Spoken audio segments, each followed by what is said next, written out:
You can see where I am. I'm back at Into Moto in Warrington, and today it's another used bike bargain. So let's just cut to what I'm on today. It's a good one.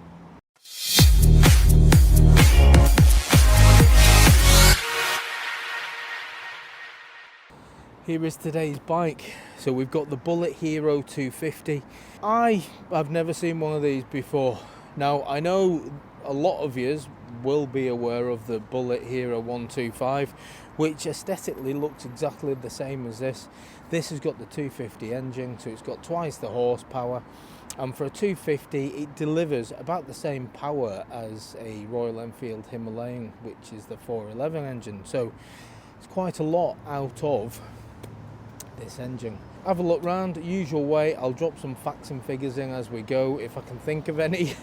Let me know in the comments what you think about this bike, but I like it. So far so good. So there is our sexy close-up. That really does look like a nice bike, doesn't it? You've got a single disc at the front.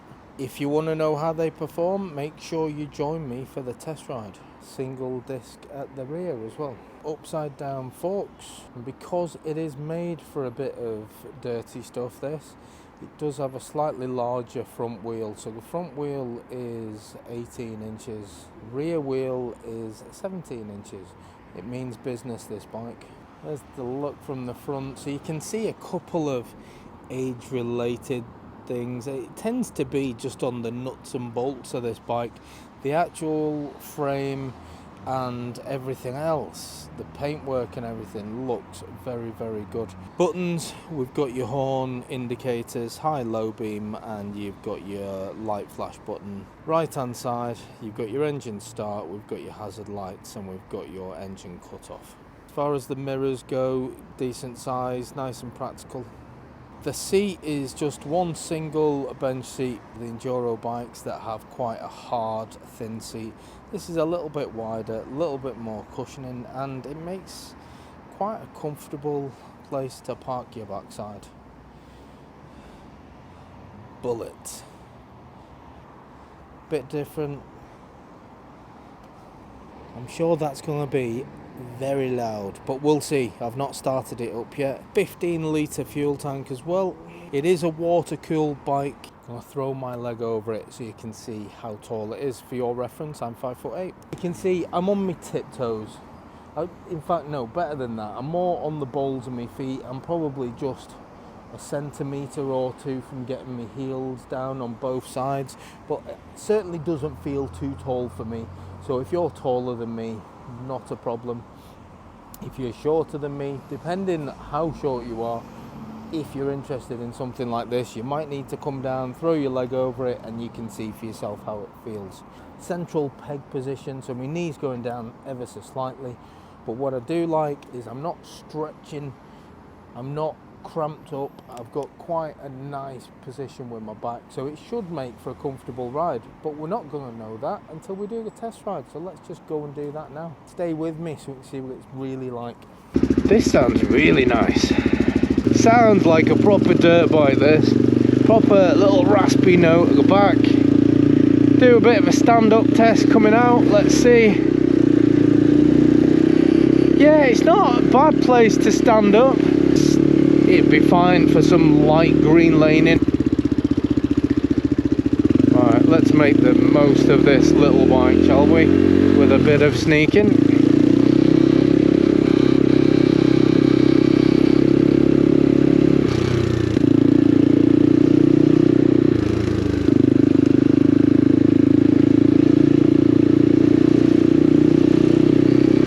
Oh, there's traffic today. The joys of being on a motorcycle, sneaking through all of it.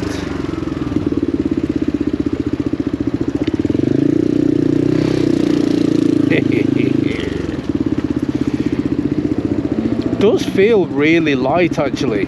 Now the clutch lever is quite firm. You're going to have a bit of a wrist workout, I think, every time you change gear, but the actual steering of it feels really, really light. Probably because it's got those knobbles on and we're on the road, but it does feel really easy to maneuver and throw around.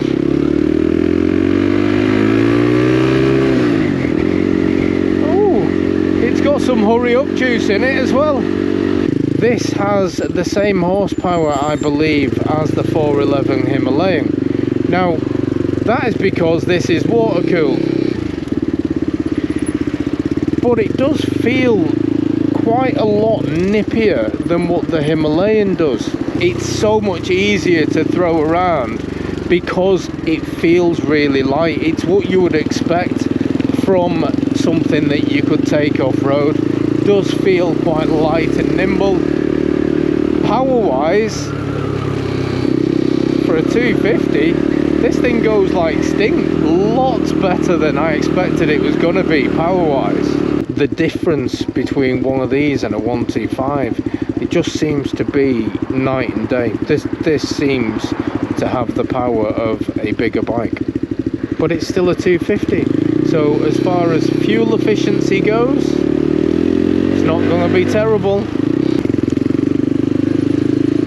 I do love a pop and a splutter. What's not to like about that? Every time you come off the gas, a little bit of a pop, pop, pop, pop, pop, pop, pop, pop, pop. Now it's going through the gears really, really well. You know, I have never ridden a brand new one of these, so I can't really compare. However, as far as this one goes,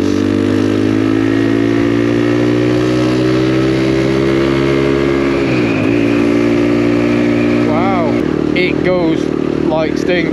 I'm sure this will be fine for an odd little blast down a motorway. The only thing I would say is, just like any other bike of this type, there is no wind protection. So while I'm sure it will do 70 mile an hour and be fine on a motorway, it's going to be windy, because it's a windy day or breezy day today, and I'm feeling it. Doing 30-40 mile an hour, I'm feeling it. But it's the type of bike, isn't it?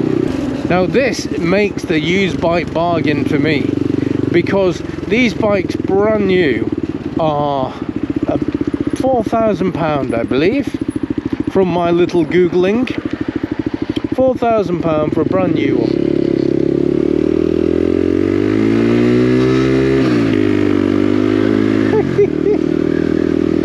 So £4,000 for a brand new one.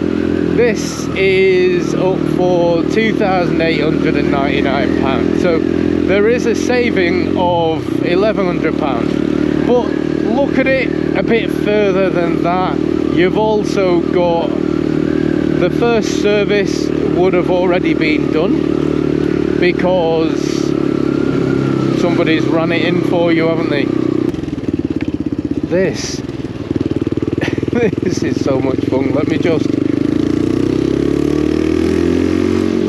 yeah, so just doing the test there. So I kept it in a higher gear just to see if it was going to be a bit forgiving. You know, sometimes you get stuck in the wrong gear, don't you? And that just pulled out of that, no issues.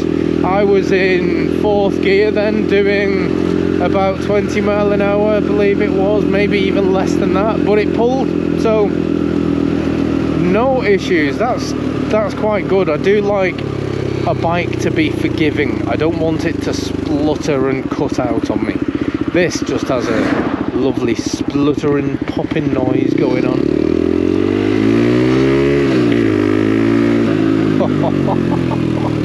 This is fun. Bet you this is loads of fun on the dirty stuff as well. Loads of fun on the dirty stuff. But no dirty stuff today. This bike is for sale with Into Moto, so I am going to be nice and respectful to it. Obviously, I will be doing the odd little burst to see what it's like, because I feel it is my duty as a motorcycle tester to test this bike thoroughly. Now, it's got loads of power to get you out of trouble as well.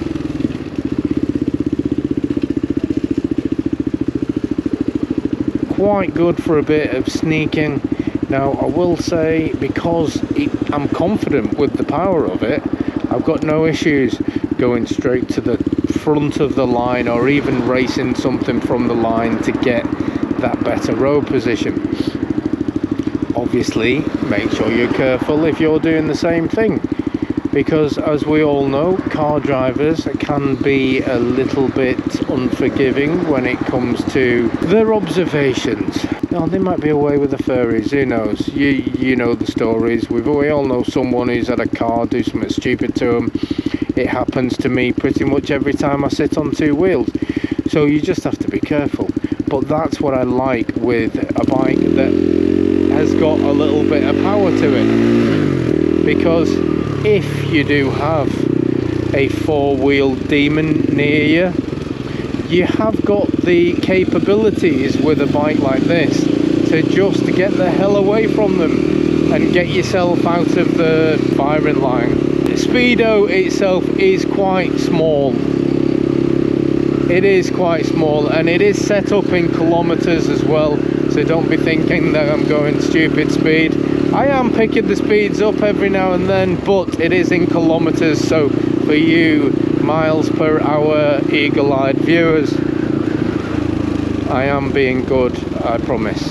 And when you ride it low down the revs, it's not a screaming animal. It's actually quite a nice, relaxing, enjoyable ride. The seat is comfortable, the power delivery is nice and smooth. This is exceeding expectations power-wise, and that's a good thing.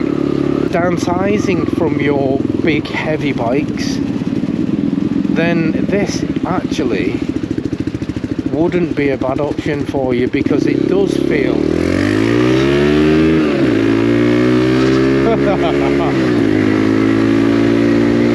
it does feel quite light. And what I do like as well is when you do take it up the revs, it's like it turns into a completely different animal. The noise of this certainly got all the college students turning round then, because I took it up the revs a little bit. But that's a good thing, because if people can hear you coming, I'd like to think that means they're not going to pull out in front of you. Keep going on about the sound, but I do love it. This is a hell of a lot more fun than a 125. Hell of a lot more fun. It feels like the weight of a 125, but it has the power of something much bigger and the sound of something much bigger. But yeah, I think my overall impression of this bike is this is a used bike bargain, and it's a hell of a lot of fun. Someone is going to be grinning ear to ear when they buy this bike. Absolutely they will, like I just have been riding it. So this bike is for sale with Into Moto in Warrington. If you're interested, be quick, because I've never seen one of these in the showroom before. I can't see it being here long, because a lot of their bikes do come and go very quickly. This may well be another one. And yeah, I wouldn't blame whoever buys this, is going to be very lucky. So thanks for joining me today for another used bike bargain, and I'll catch you guys on the next one. Bye for now.